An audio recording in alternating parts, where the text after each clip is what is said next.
well. Let's get to this. And this is the first opportunity that I've had to talk about my draft priorities. And there's been a little something that I've seen going around that I think we need to get to, and that is there's this idea that I think people are trying to get off, where it's like we're going to just punt on quarterback. We're not going to say anything about quarterback because we've been so unsuccessful at quarterback that we now have talked ourselves into, if the perfect prospect is not there at 1 or 2, if the perfect guy, the most done, the completed, finished player is not ready to take at number 1, and he's not Andrew Luck or Peyton Manning or some of the consensuses, we can't do that. Too risky. The safe thing would be draft in the trenches. Y'all been telling me again. You show your hand. Cliches all day. Here in the barbershop, Ultimate Cleveland Sports Show, Ultimate Browns. G. Bush I challenge your critical thinking. Just bear with me here. I'm going to tell you why that is not what it is. That does not make you smarter for thinking that you're going to draft in the trenches when you need a quarterback. Now, there's a couple ways you can think about this, but let's check out what Cecil Shorts has to say on Ultimate 216 with Earl to Pearl, and he makes a very brilliant point. Are you trying to just get decent, or are you trying to win? And if you're trying to win, you got to consider this. Name your top 5 quarterbacks in the NFL right now. No particular order. Lamar Jackson, Joe Burrow, Josh Allen. Help me out here. I'm having a brain freeze. Mahomes, and I guess it's stop right there. 2 of those quarterbacks are in the AFC North. The 4 quarterbacks we named are in the AFC. So getting this room together has to be the highest priority that you have.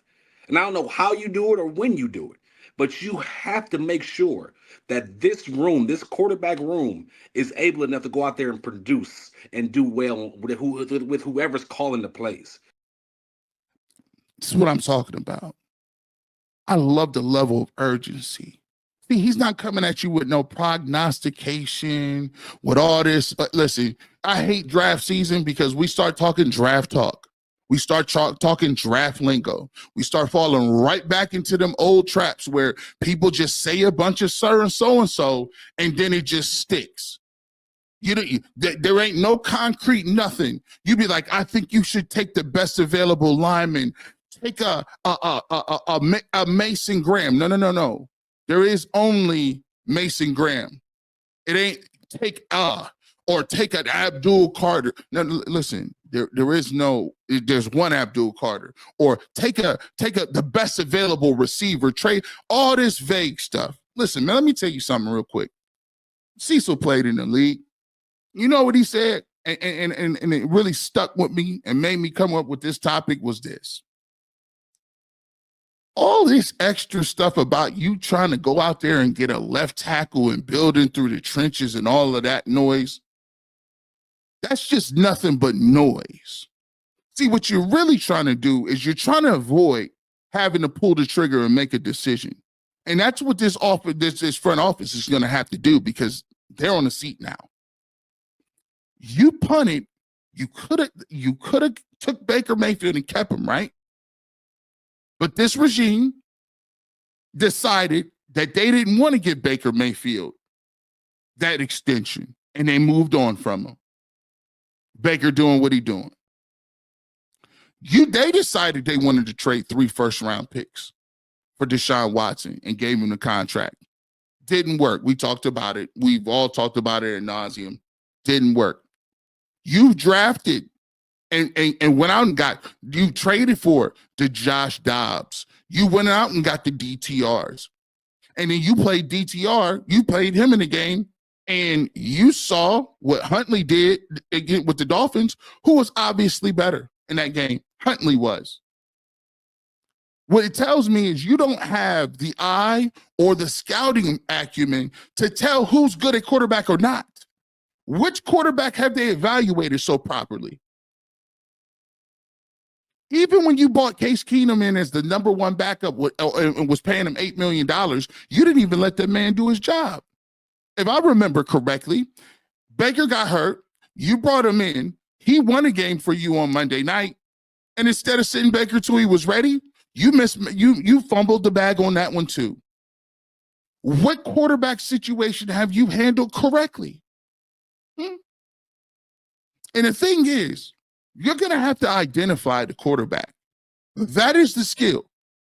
We can't keep having a circular argument where it's Stefanski doesn't have his quarterback. Stefanski can't pick his quarterback. They won't let him have the guy he wants. Stefanski is a great quarterback whisperer. But then when you get there and you look around, you telling me, oh, I don't like any of the quarterbacks in this draft.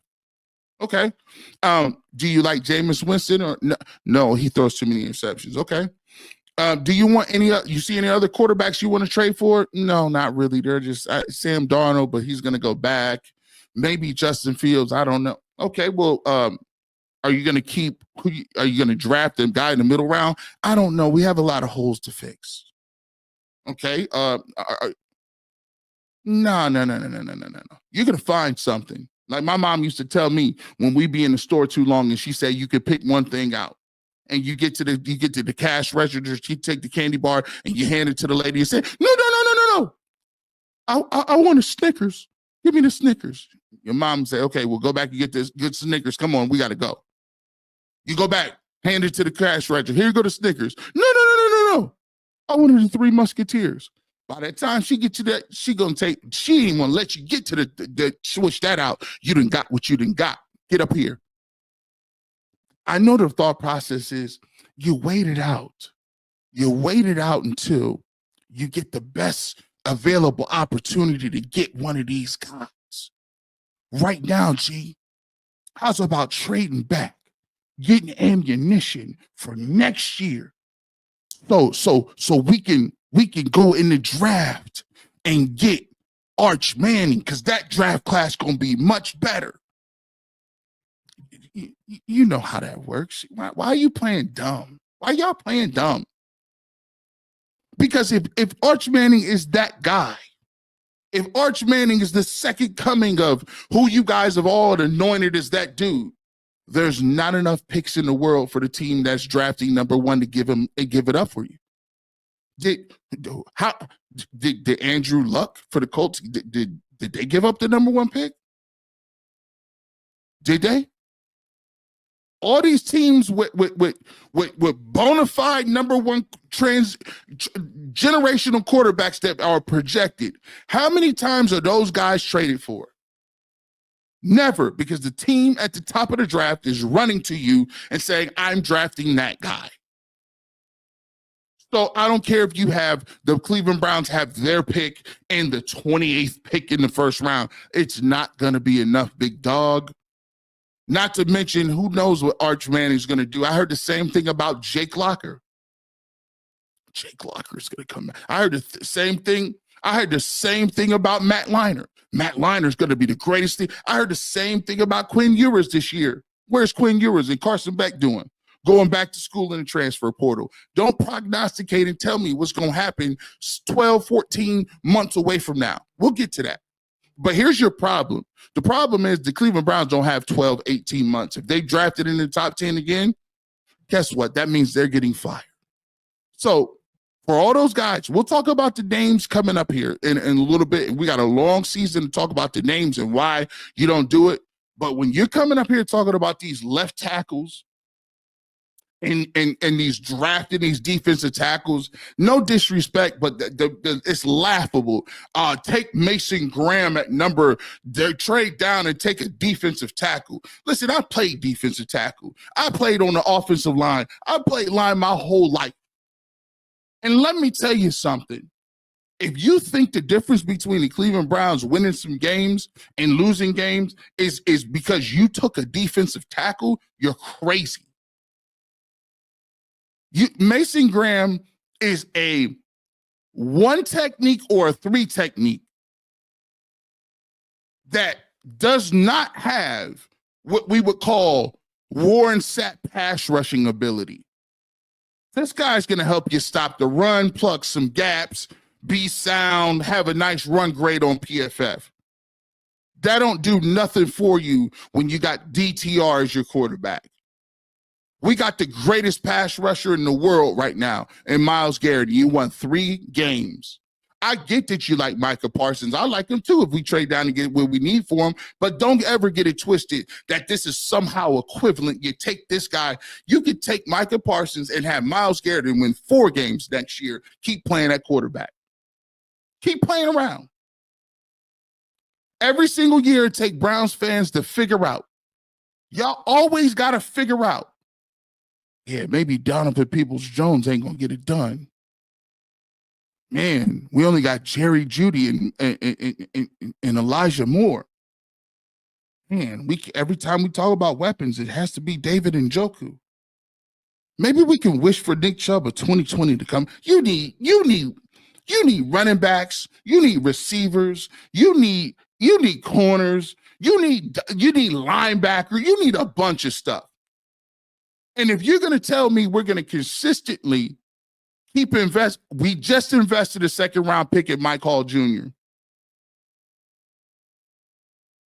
We just invested a couple of years ago, therefore, in Perion Winfrey. We just invested a year ago in Siaki Ika, another 3rd round pick. What did they do? Mike Hall's a nice player. We just invested in Zach Zinner. What do you like? I'm sorry, guys. You look at Mason Graham's stats. I mean, I'm not just going on stats, but he's going to give you 4 sacks, a couple of quarterback hits, be in his gap, Dalvin Tomlinson stuff. That ain't going to get it done. And you're out here going to war against Patrick Mahomes. You're going to war against Joe Burrow. You going to war against the best quarterback, generational type quarterbacks with weapons. And you want to get complacent, you want to get cute, you want to get safe and get a left tackle. Stop playing with me. Listen, we had the best left tackle in the world, top 5 ever to play the game in Joe Thomas, and he still never snuck the playoffs. So all this rationale about drafting in the trenches and thinking that you're smarter than everybody, you're not. You had Joe Thomas, no quarterbacks, no playmakers, and what happened? You got Myles Garrett, no receivers, no quarterbacks. What happened? But you guys got to keep on learning, because every year I draft in the line and trade back and get. What happened when we drafted Danny Shelton and Cam Irving up front? That worked very well. 2 first-round picks. Worked well for us, wasn't it? A center and a nose tackle. A center and a nose tackle. These guys crack me up, bro. Y'all better stop listening to this old school stuff, man. I gotta go. This segment was extra long, but I had to get to that because come on, man. We out of pocket. We out of pocket. Speaking.